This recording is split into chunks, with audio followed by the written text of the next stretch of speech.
Daily Trust News Center. This is the News Hour. On News Hour tonight, Central Bank orders banks to open for business on Saturday and Sunday as part of moves to make Naira available. Court of Appeal sets aside tribunal judgment to uphold election of Osun State Governor Adeleke.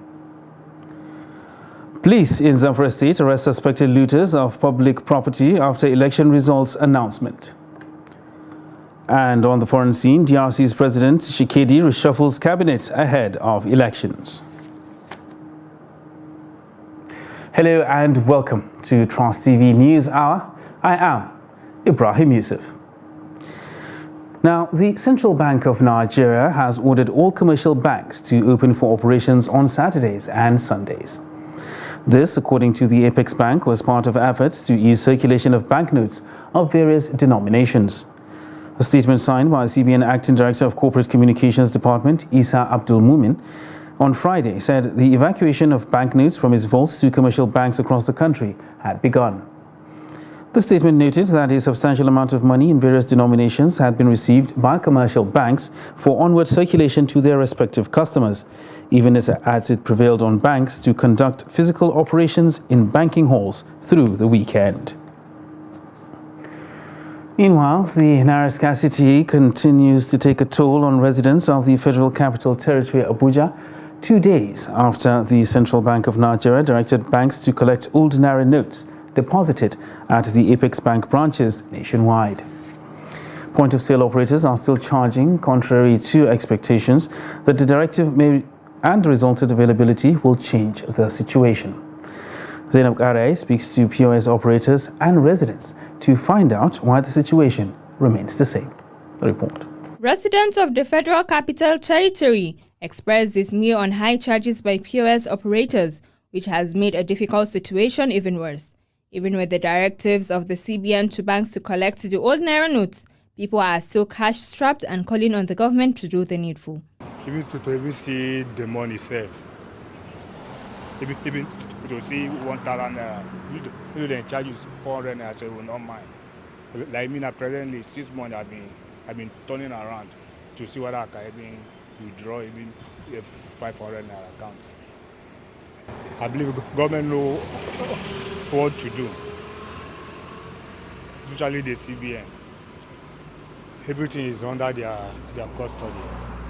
It's just for them to do the right thing. Some said the situation has forced many to trek from their various destinations to their places of work, a situation they described as unbearable. If you want to withdraw 1,000, I have to pay 200. You transfer for person you buy something for. Withdraw and transfer, that is 200 per charge. For me to transport come here now, it's not easy. I have to trek like some minutes before I get to where I can manage the one I have in my pocket. Point-of-sale operators also said they buy money to get money, adding that they spend days before getting the little cash they give. Sometimes we do 1,000 for like 200, depending on how you are able to get the cash. Sometimes we buy the cash. If we buy for 100 Naira, we do for them 200 Naira. And if we get for like 50 Naira, we'll do for them. Just depend how we get the cash. That's how we do for our customers, but it's not regular. The cashless policy is too much. Even to transact money itself, the charges is too much. They suffer too much. The thing they will cost, like even us to come out, transport, even us to enter anywhere, we cannot do transaction because some they refuse. They called on the Central Bank of Nigeria to go beyond giving directives to make the Naira notes available to make lives more easier for the people. Zainab Arai, Trust TV News, Abuja.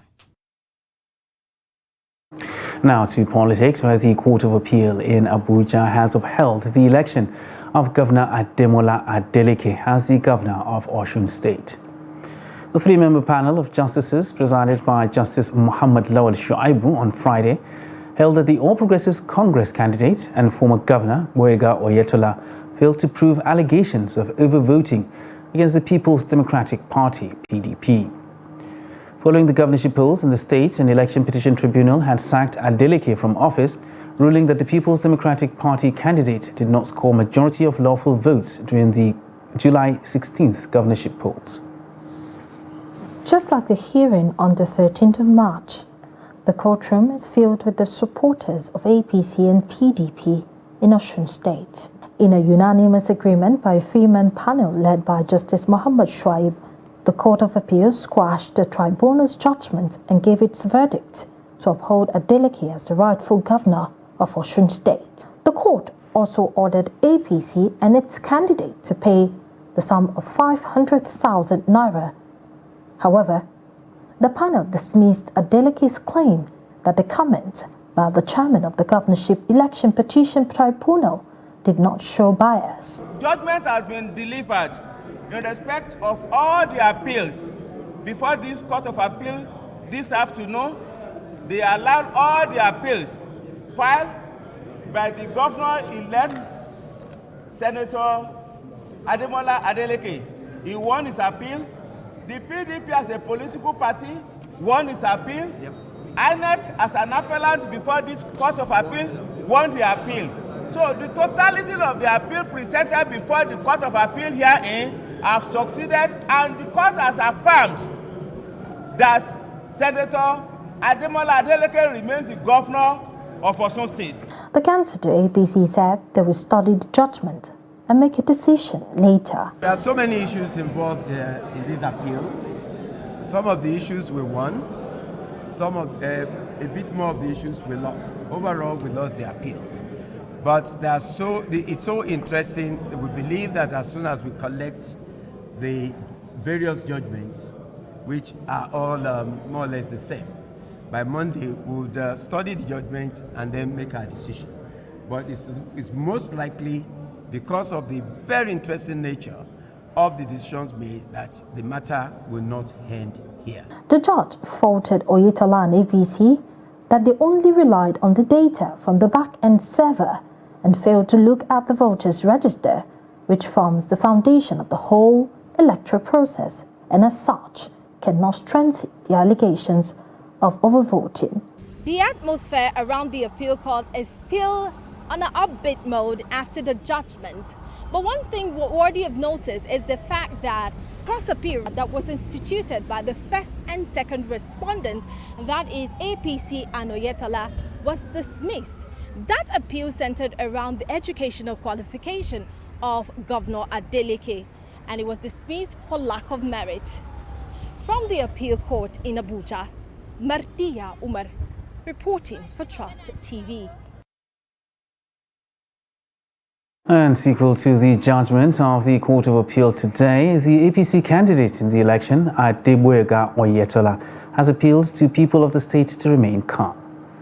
The Election Petition Tribunal had declared Oyetola as the validly elected governor of the state, but the appeal court overturned the decision of the lower court and affirmed the victory of the PDP candidate, Ademola Adeleke. While Adeleke dedicated the victory to God and the people of the state, Oyetola said his belief in the judiciary also remains unshaken. Oyetola said he would approach the Supreme Court, saying that he has a potential ground to reclaim the mandate from Adeleke at the Apex Court. Reacting, Adeleke said the appeal court judgment confirmed his earlier position that the judgment of the tribunal was a miscarriage of justice. Adeleke said the appeal court judgment has rekindled the confidence of the nation in the integrity of the judiciary as the last hope of the common man. Meanwhile, the Presidential Election Petition Court sitting in Abuja on Friday ordered the candidate of the People's Democratic Party, Atiku Abubakar, and his Labour counterpart, Peter Obi, to serve the President-elect Bola Tinubu with copies of petitions seeking to nullify his election through substituted means.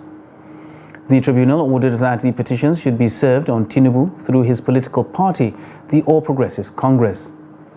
Justice Joseph Ike, leading three-man panel of justices, granted the order following separate motions ex parte filed by Abubakar and Obi before the court. The petitioners told the court that several attempts by them to serve the petitions on the APC candidate proved abortive. Eyitayo Jegede and Ikechukwu Ezechukwu moved the motions separately for Atiku and Obi.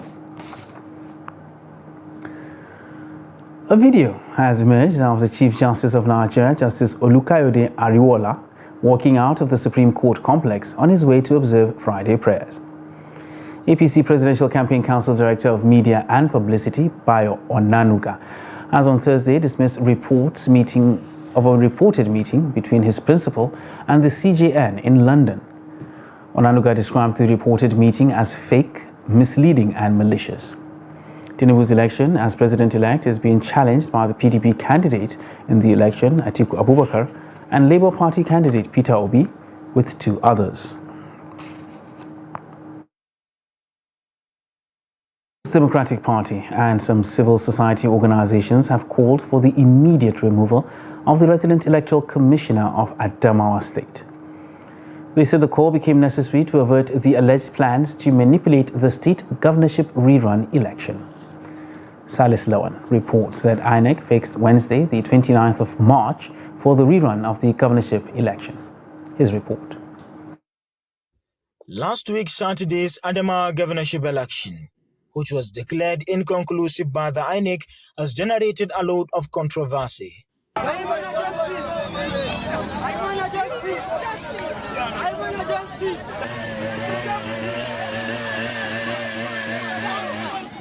Capitalizing their fact from the outcome of the presidential and the National Assembly, the governorship and State House of Assembly elections were said to be allegedly marred by irregularities such as vote buying and voter endorsement.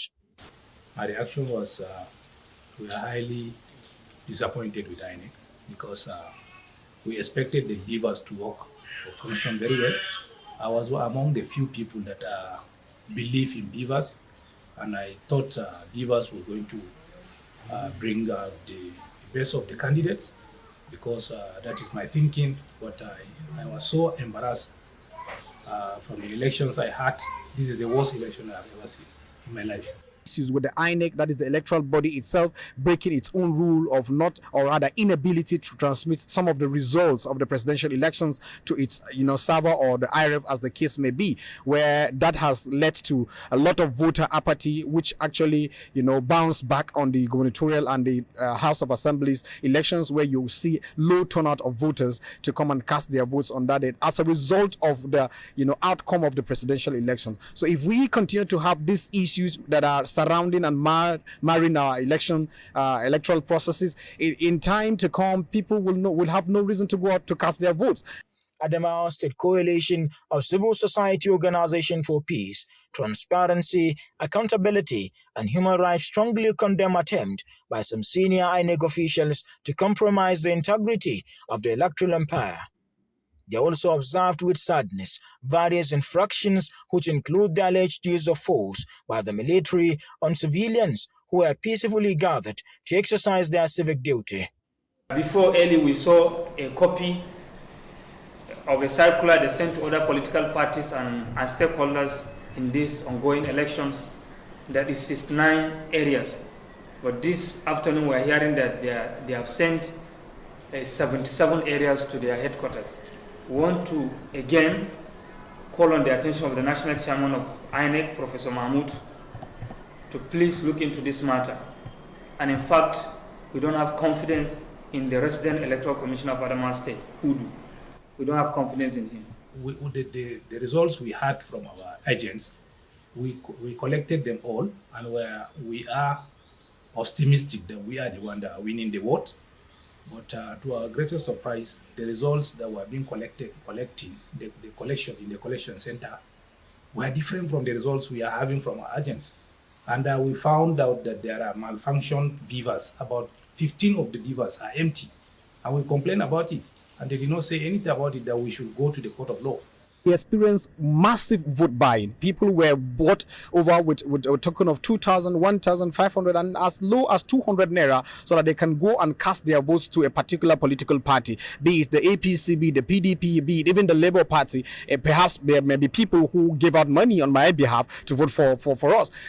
Observers said voters displayed extraordinary resilience and resolved to have their voices heard through the ballot, and INEC must do its part.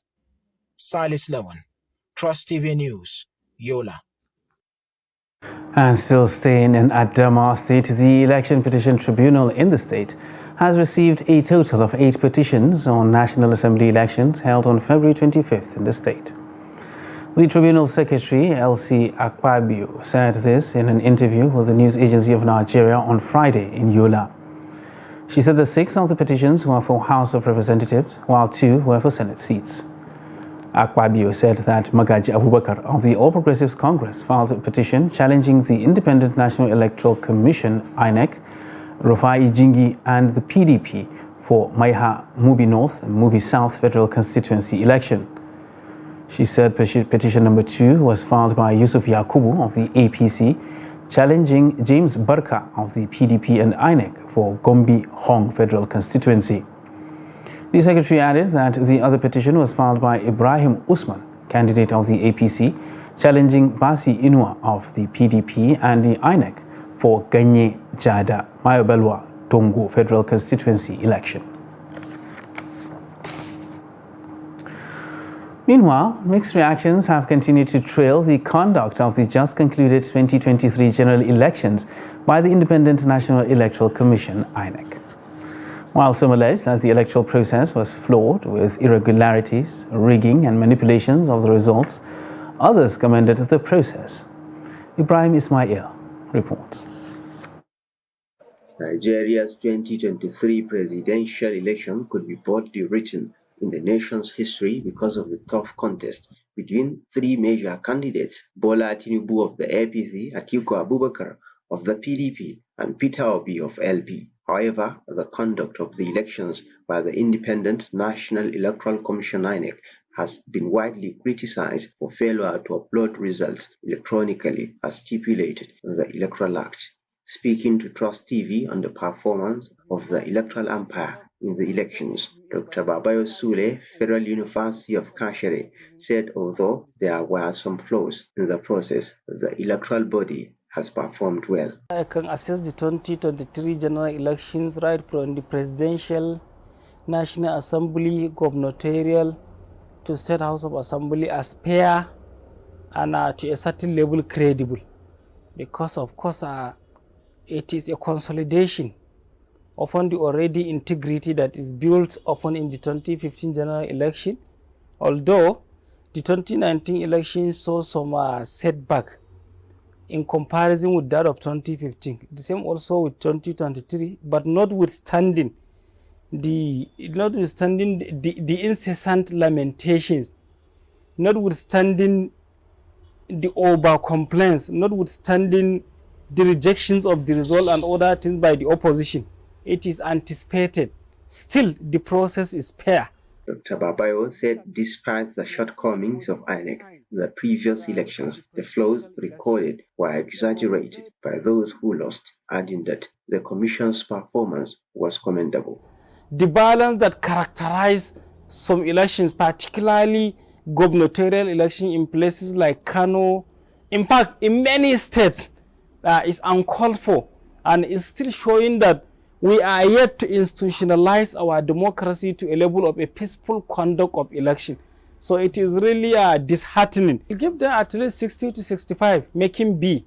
And the reason why they will not even get A is because one thing that baffles me with the process is the way the presidential election results were not uploaded 2 weeks after the election, which is questionable.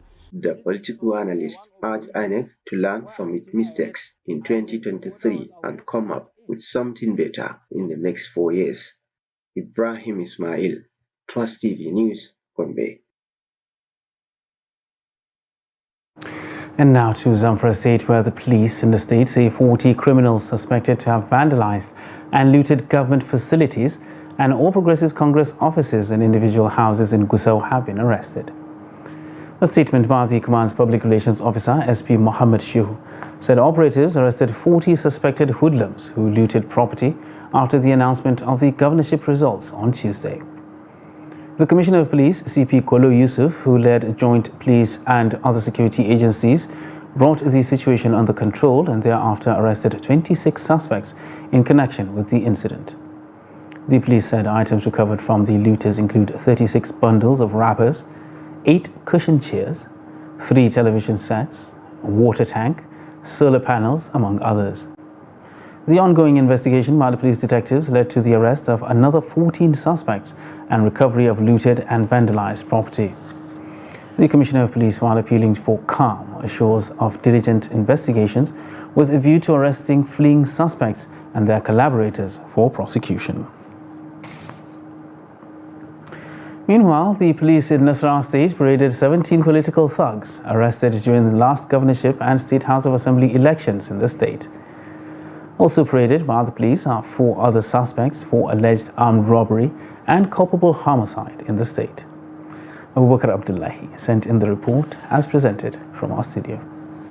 Parading the suspected political thugs and others, the State Police Public Relations Officer, Ramhan Nansel, said even though quasi-security organizations have been banned from providing security during the elections, some of these groups remained adamant, and after intensive surveillance, a group of hunters were intercepted in Toto local government area. He said upon search, dangerous weapons were discovered with the suspect. On the 17th of March 2023, the eve of the election, military operatives patrolling around Umasha Toto intercepted a Toyota pickup vehicle and a Toyota Sienna bus loaded with persons suspected to be political thugs. A thorough search was conducted on them where 2 English pump-action guns, 9 locally fabricated guns, 20 live cartridges, 24 handsets of different brands, 2 unregistered vehicles, 15 pairs of desert boots, a bag containing belt, bulletproof jacket, etc. were found on them as exhibits. The state's PPRO also explained that a gang of 2 men armed with dangerous weapons were arrested by the command while attempting to kill their target after accusing him of initiating their mother into witchcraft. According to the command, 2 suspects, Isaac David and Glenn Kennedy, earlier declared wanted for armed robbery, have been arrested. The command wishes to state categorically that it will not be beaten by the antics of criminals, as it will continue to modulate its enormous security measures in order to be several miles ahead of the men of the underworld. An avowed commitment that was aptly demonstrated with the arrest of the 21 suspects and recovery of firearms and other weapons on display today. Some of these suspects interviewed confessed committing the alleged offenses and promised to change for good if freed. That report was put together by Abubakar Abdullahi from Nasarawa. Now, former Katsina State Governor Ibrahim Shehu Shema has given the National Working Committee of the People's Democratic Party 48 hours to rescind its suspension or consider him out of the party. Shema also asked the National Working Committee to disband what he called the illegal caretaker committee of the PDP in Katsina State and recognize the duly elected executive committee in the state. In a letter dated 24th March 2023 and addressed to the national chairman of the party, Yoche Ayu, Shema said failure to rescind the decision on the 2 issues he raised. The letter should serve as his formal and official withdrawal of membership from the PDP, effective from Saturday, the 25th of March 2023. And still talking politics, a 32-year-old Musa Lawan Majakura caused a political stir in Yobe State when he defeated the Speaker of the State House of Assembly, Ahmad Lawal Mirwa, during the Saturday, March 18th State Assembly elections. The young politicians hail from Guru local government area of the state. The report. Musa Lawan Majakura was born in Majakura village of Unguru local government area of Yobe State on 1st January 1990. Before venturing into politics, Lawan Majakura obtained a diploma in Public Administration and Management from Atiku Abubakar College of Legal and Islamic Studies, Unguru, in year 2013. Majakura also attended Federal Polytechnic Damaturu, where he obtained National Diploma and Higher National Diploma in Business Administration and Management in 2016 and 2020.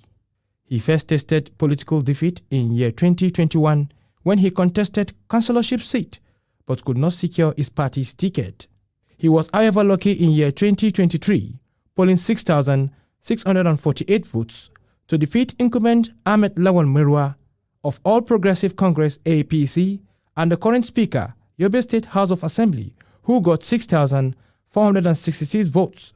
I want to assure that my constituency, I shall give them good representation. Majakura, a member of the People's Democratic Party, said his vision is to empower his fishing community back home and give his constituents good representation in Yobe State House of Assembly. Similarly, history was made in Kwara State during the last governorship and House of Assembly elections when a 26-year-old female journalist, Rukayat Shitu, emerged as a member of the State House of Assembly representing Owode Onire constituency of Asha local government. Rukayat Shitu is a graduate of mass communication and worked for an online medium before venturing into politics. Let's take a look. Rukayat is one of the young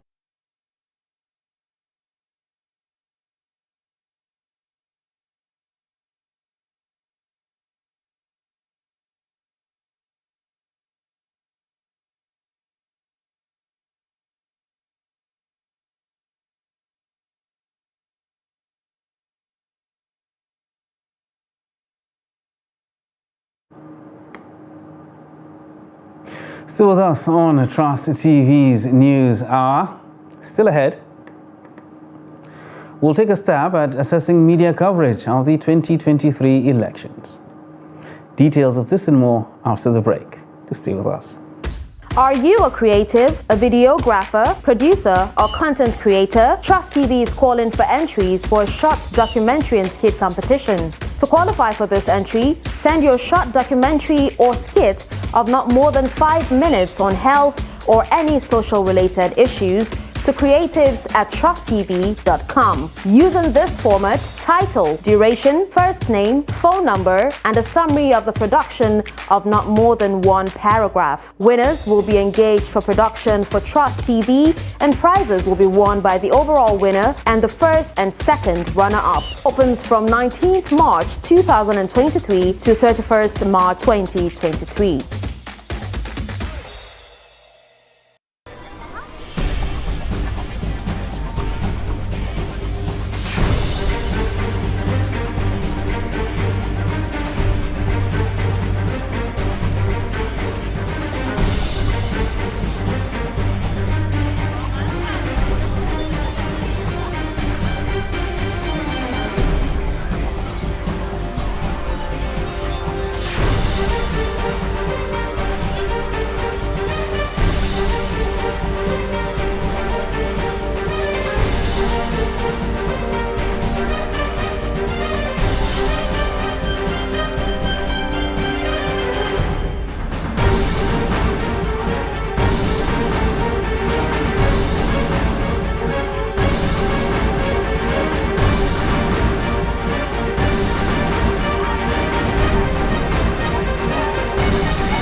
Trust TV, documenting the Nigerian story.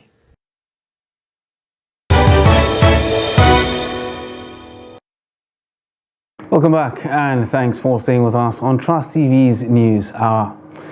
Now let's recap our top stories. Central Bank orders banks to open for business on Saturday and Sunday as part of moves to make Naira available. And the Court of Appeal sets aside tribunal judgment upholds election of Osun State Governor Adeleke.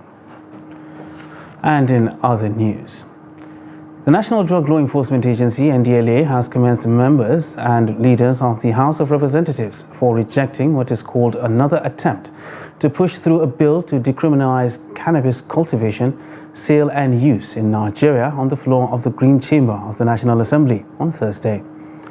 NDLA Chairman Buba Marwa, in a statement, said the decision by most of the lawmakers to reject the bill will further strengthen the gains so far made in the renewed war against drug abuse and trafficking in the country. He said the 2018 drug survey figure of 10.6 million Nigerians abusing cannabis alone is not enough to sound the alarm bell, adding that the strong nexus between drug abuse and the security challenges across the country is incontrovertible. NDLA spokesman Femi Babafemi quotes Marwa as saying history will never forget those who stand with parents to protect them and their children from any legislation which will amount to taking a step forward and 10 steps backward in the prevailing circumstance. The reopening of schools after the 2023 general elections is faced with the recurrent cash crunch issue in the country, discouraging students' resumption to pursue curricular and extracurricular activities. The 3 to 4 weeks break declared by the Federal Ministry of Education to enable students of tertiary institutions exercise their civic responsibility is said to have disrupted the academic calendar, as students may now face a rush of activities. Trust TV's Aisha Salihu reports. Despite the conclusion of the elections and expiration of the break, resumption of students at school campuses records low turnout. There are concerns on impact of the break towards achieving its aim on the conduct of elections, that the civic rights were protected, but due to unavailability of infrastructure to permit virtual lecture classes across all board, students will now be forced to bear the brunt of the prolonged free period. Closing the university system or closing educational institution for 3 weeks is a long time.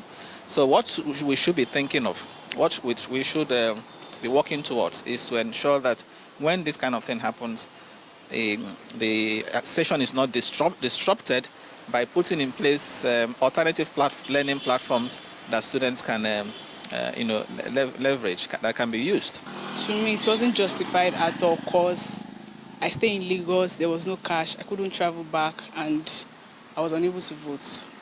Because my polling unit is in Lagos, so I couldn't vote. Some of the students that even took part was posted on the official university page, Facebook page, so students took part. And during the break too, the VC said there will be virtual classes, which also took place. With the unavailability and inaccessibility of cash, some students are yet to resume school, but appeal that academic activities be rescheduled to enable them meet up and adjust appropriately. Okay, like the class I attended just now, we were just 8 out of 47 students, and their complaint is that there's no cash. People even came late, maybe like after 30 minutes that the lecturer was in class, and their complaint is that there's no cash. That will really affect students, because exam is next month. How are they going to get the cash to come for the exams? So that's it. And the hostel, it's limited for students. Most of the students stay off campus. Yes, it's due to the cashless money in the country. That's why due to me, so I do come from home, so because of the cash, I've been a while. I've not been coming to school before the election itself. The only thing the student can ask the VC to do right now is to extend our time for our exam. That's the only thing we can ask for. So before, the VC said there's no change in the date of the exam. That's what he told us even before the break. So I don't know. Alteration of the tertiary institution's current academic calendar, according to experts, may affect outcomes of academic performance, as schools are yet to recover from previous academic disruptions occasioned by the COVID-19 lockdown in 2020 and the 8-month strike by the Academic Staff Union of Universities in 2022. Aisha Salihu, Trust TV News, Abuja. Now, the spread of fake and unverified news on social media during the 2023 election is a source of worry to some veteran journalists in Jos, the Plateau State capital. The journalists, while assessing how the conventional media covered the election, said the motives of those posting fake news is against public interest. Ado Musa completes the story. Spreading distorted information to achieve certain aim is not new in Nigeria. What is, however, worrisome to practicing journalists in Jos is that spread of fabricated news is becoming a daily routine, sometimes to damage a reputation or image. The social media was used during the last elections by certain candidates or political parties or their sympathizers to score political points. Asked whether the conventional media is as guilty as the new media, these media practitioners said the coverage by the mainstream media was entirely different. Those new media owners were not actually covering the elections. They were simply using their phones to capture whatever they wanted. They were not using their phones with the interest of the public at heart. They were using it to satisfy themselves. But if you come to the traditional media, those who work in the traditional media had a duty, a constitutional duty, to go out and cover the elections and make sure that the products that they turn out meet the interest, meet the expectations of the public. So when you are talking about the mainstream journalists, there are ethics, and there are ethics that they need to abide with. There are conditions that guide, or rather rules and regulations that guide the operation, and they must be strict to it. But when you are talking about social media, it's all commerce affair. Everybody is a journalist in Nigeria now. Somebody can just pick up phone and begin to snap and begin to fly it about. And those that are serious about information these days and want actually the authentic information, they go after the, what they call it, the standard media organizations. It is on record that the national media, the traditional media, actually did a lot of work compared to the social media, who are just bent on speculation. Speculative journalism is their work. The social media does not have time to wait for that. They hit the airwave as soon as they get their information. Verify or not, they just throw it up, probably to get public reaction. So to some serious level, the social media actually took over the show. What then is the implication of mainstream media failing to resist use of unverified information source from the new media just to be the first to break the news? The way out is that we should stop encouraging or continue to look at what goes on in the new media as journalism. That journalism continues and remains within the mainstream media, because journalism itself is founded on certain doctrinal foundations. It left for Nigerian audience to now be properly educated between the difference between the social media and the traditional media, and which one to believe and which one to use. Practitioners said, though one cannot completely take off unverified messages from the social media, people must always be careful and verify whatever is posted on such media before acting on them. Ado Musa, Trust TV News, Jos.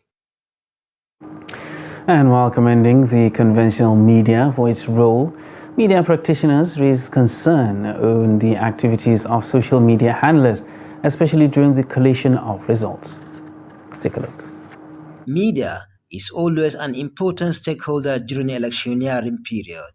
The just concluded 2023 general election is not an exception, as Nigerian media active took part in the process. I have personally visited over 500 polling units in Kaduna North, South, Igabi and Kajuru. And I saw what the media did.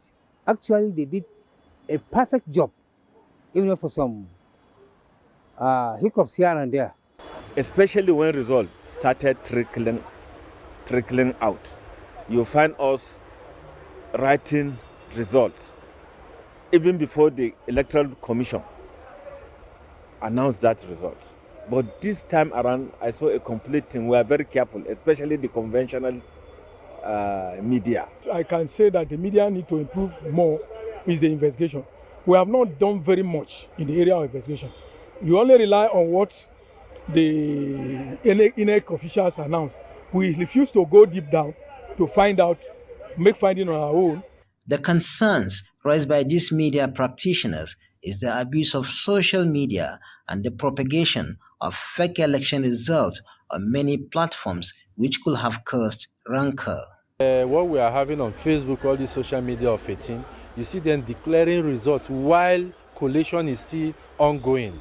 So the worst thing that is happening to our election these days is that of the issue of social media. You find out results this time around flying at the social media, different platforms, Facebook, Instagram. You find results that are not announced by INEC.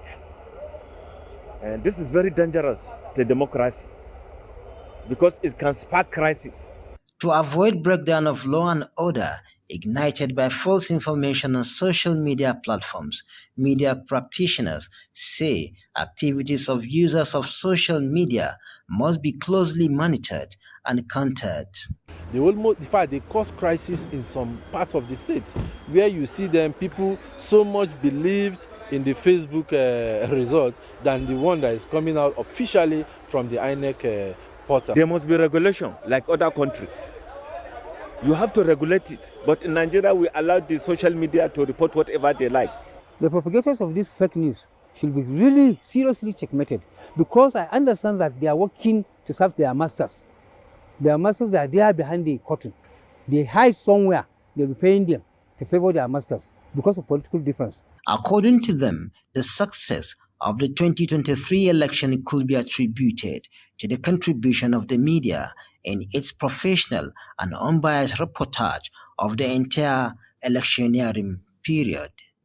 Bello Musa, Trust TV News, Kaduna. And now to health matters, where about 2,000 persons have been affected with tuberculosis across the 13 local government areas of Nasarawa State. The State Commissioner for Health Pharmacy, Ahmed Baba Yahya, at a press briefing to commemorate the 2023 World Tuberculosis Day in Lavia on Friday, said 5,408 cases were detected last year and 21% of the patients are infected with HIV. The report.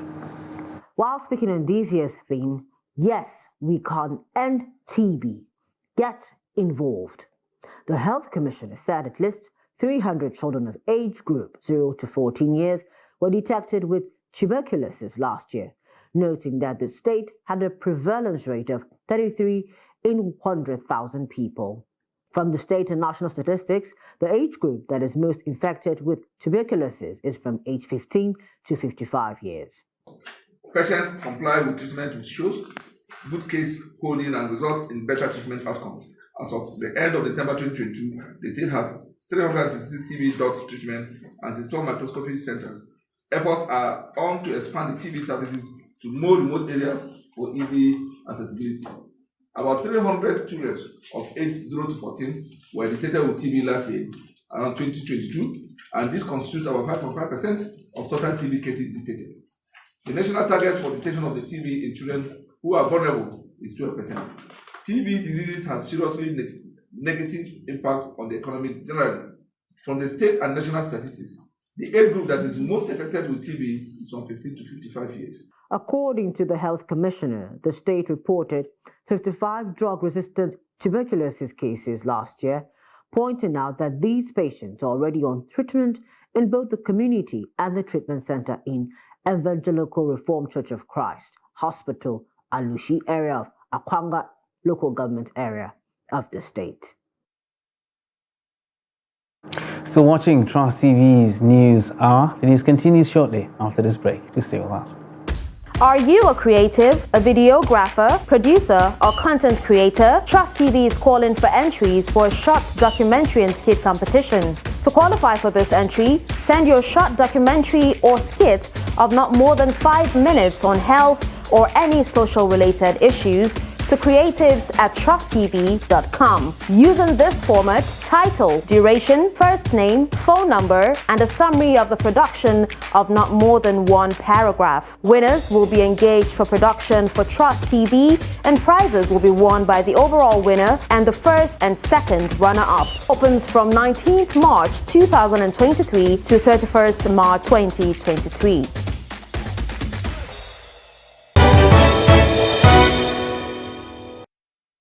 Back to Trans TV's News Hour. Let's now join Chiamaka Nwafo for business news.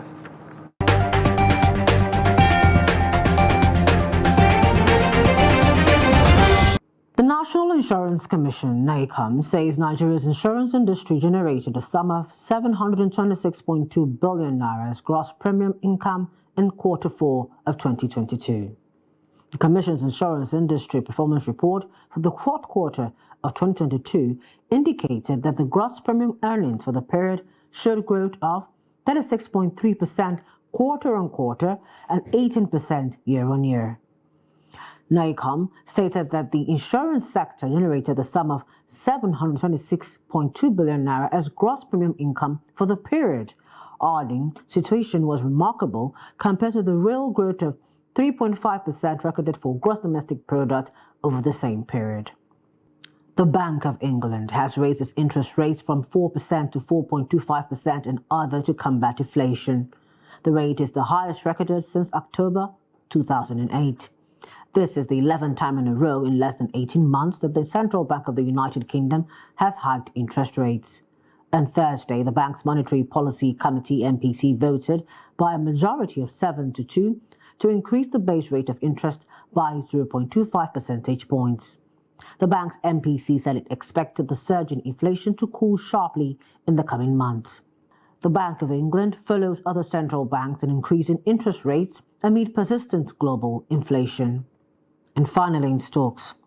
Nigerian stock market on Friday declined but recorded profit in 11 stocks.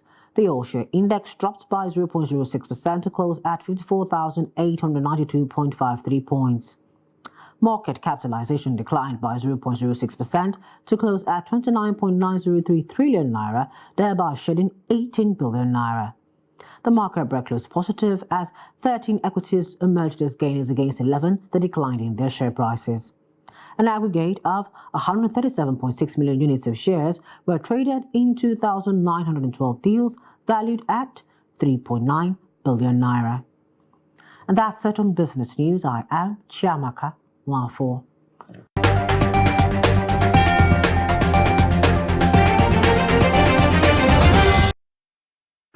Well, thank you, Chiamaka, for that business update. Now let's take a look at the foreign scene, where Democratic Republic of Congo's President Felix Tshisekedi has appointed the country's former Vice President Jean-Pierre Bemba, who was imprisoned for more than 10 years for war crimes, as Defense Minister in a sweeping government reshuffle. His appointment was part of an overhaul of the 57-member cabinet, which the president's spokesperson said was urgent and necessary in an announcement on national television late on Thursday. No further details were given. The reshuffle, which was more extensive than observers had predicted, comes just months before a presidential election on December 20th, in which Tshisekedi is likely to seek a second term. Presidential candidates are expected to be announced next October, with a final list due in November. One likely challenger for the presidency is Martin Fayulu, who claimed victory in the 2018 poll. Another is Moise Katumbi, former governor of the oil-rich Katanga province. Meanwhile, the party of President Paul Biya, who has ruled Cameroon for more than 40 years, unsurprisingly won all 70 seats in the indirectly elected Senate on March 12th, the Constitutional Council announced. The 90-year-old omnipotent head of state must also appoint 30 more senators in the next 30 days. The Rassemblement Démocratique du Peuple Camerounais has strengthened its total dominion of the upper house of parliament since the opposition had 7 seats in the outgoing Senate. The CPDM lists, which came out on top in each of Cameroon's 10 administrative regions, won all the seats in each of these regions, according to results read out by Clement Atangana, the president of the Constitutional Council, during a ceremony broadcast live on CRTV, the public television. In the 10 regions of this Central African country of some 28 million inhabitants, 10 parties had presented candidates to 11,134 electors, regional councillors, municipal councillors, and traditional chiefs. The CPDM was the only party to present lists in all 10 regions. It controls 316 of Cameroon's 360 communes. And in sports, transgender women will no longer be allowed to compete in female track and field events, regardless of their levels of testosterone, World Athletics President Sebastian Coe said, citing fairness over inclusion. Coe said no transgender athlete who had gone through male puberty would be permitted to compete in female world ranking competitions from March 31. Speaking after a meeting of the Global Track and Field Federation's decision-making body, Coe said World Athletics had consulted with stakeholders, including 40 national federations, the International Olympic Committee, and trans groups about the issue of transgender athletes. He said a working group headed by a transgender person would be created to further monitor scientific developments. And new safeguarding standards to protect athletes from abuse and harassment have been issued by the Gymnastics Ethics Foundation. The framework is designed to protect whistleblowers and abuse survivors. It is also aiming to investigate complaints, improve governance, and implement better ways to report abuse. The GEF was set up in January 2019 by the FIG Gymnastics World Governing Body following the Larry Nassar abuse case in the United States. In recent years, there have been more athletes reporting physical and psychological abuse from countries such as Britain and Canada. The governing bodies in Britain released a new vision for the sport, saying we need to learn from the past and ensure gymnastics is enjoyable, safe and open to everyone. Right now, let's join Adeni Ajishafe for sports news. Super Eagles controlled the pitch from the blast of the whistle in the early minutes of first half, showing dominance and control of the match against the White Dogs of Guinea-Bissau, to the admiration of Nigerian supporters. The game plan of Jotos were equal to the task, absorbing all the pressure from Super Eagles despite being pressed to defend always. The White Dogs came out with much determination to hold Eagles. Choice of France Mama Samba Balde broke the deadlock in the 29th minute to beat Nigerian goalie Francis Uzoho to a goal. The combination of Iheanacho, Lukman, Chukwueze and Red Odosime could not yield result as all effort to equalize proved abortive till the first half ends. Second half saw the emergence of Paul Onuachu for Iheanacho and Moses Simon for Ademola Lukman to add more sparks to the attack, which seems to pay off with Onuachu nearly making it up for Eagles in the early minutes of the half. In the 52nd minute, Offenham defender Kevin Akpoguma had a collision, which led to an injury that took him out for Semi Ajayi replacing him. In a build-up searching for goal, Nantes on France Moses Simon missed a close sitter in the 55th minute, which could have equaled the tally and went wide. Onuachu's close shot also went wide in the 77th minute in another opportunity for Super Eagles to get an equalizer while the Jotos held on. Experienced keeper Ahmed Musa came on for Samuel Chukwueze in the 83rd minute with the hope of getting an equalizer against Guinea-Bissau, to no avail. Bissau goalie Asvedo Mendes was up to the task towards the end with much pressure on the goal area, yet he kept well to push out Eagles from scoring till the end of the match to earn 3 points for the White Dogs. Reacting to the defeat, Colin Ajibola said Eagles were lackluster with Coach Pizarro wrong tactics. We thought, having defeated this same Guinea-Bissau during the last AFCON, perhaps coming to Nigeria, our own fortress, we should have coast home to victory. But unfortunately, in the 29th minute, that defensive error came from our own team, and they took that chance. A lot of factors are responsible. Another football enthusiast, Abdulkadir Adedapo, expressed his satisfaction at Super Eagles' playing style while calling for a better performance in the return leg. Well, poor performance from the Super Eagles of Nigeria. I must admit that this is one of the worst games I have seen by the Super Eagles of Nigeria. And after losing to Ghana in this same pitch, and of course the first time the fans returned, we also lost by a goal to nil. Super Eagles' defeat dropped them to second place, while the Jotos climbed to top with 7 points to Eagles' 6, ahead of the second leg in Bissau on Monday. That's Sport News. I'm Adeni Ajishafe. And that wraps up Trans TV's News Hour for tonight. Don't forget, for more news, you can subscribe, watch us live on YouTube, and follow us across all our social media platforms. I am Ibrahim Yusuf. Have a good evening.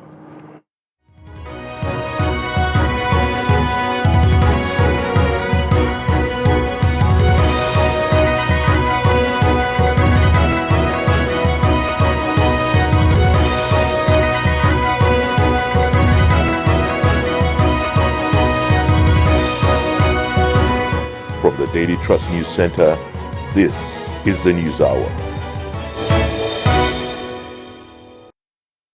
Are you a creative, a videographer, producer,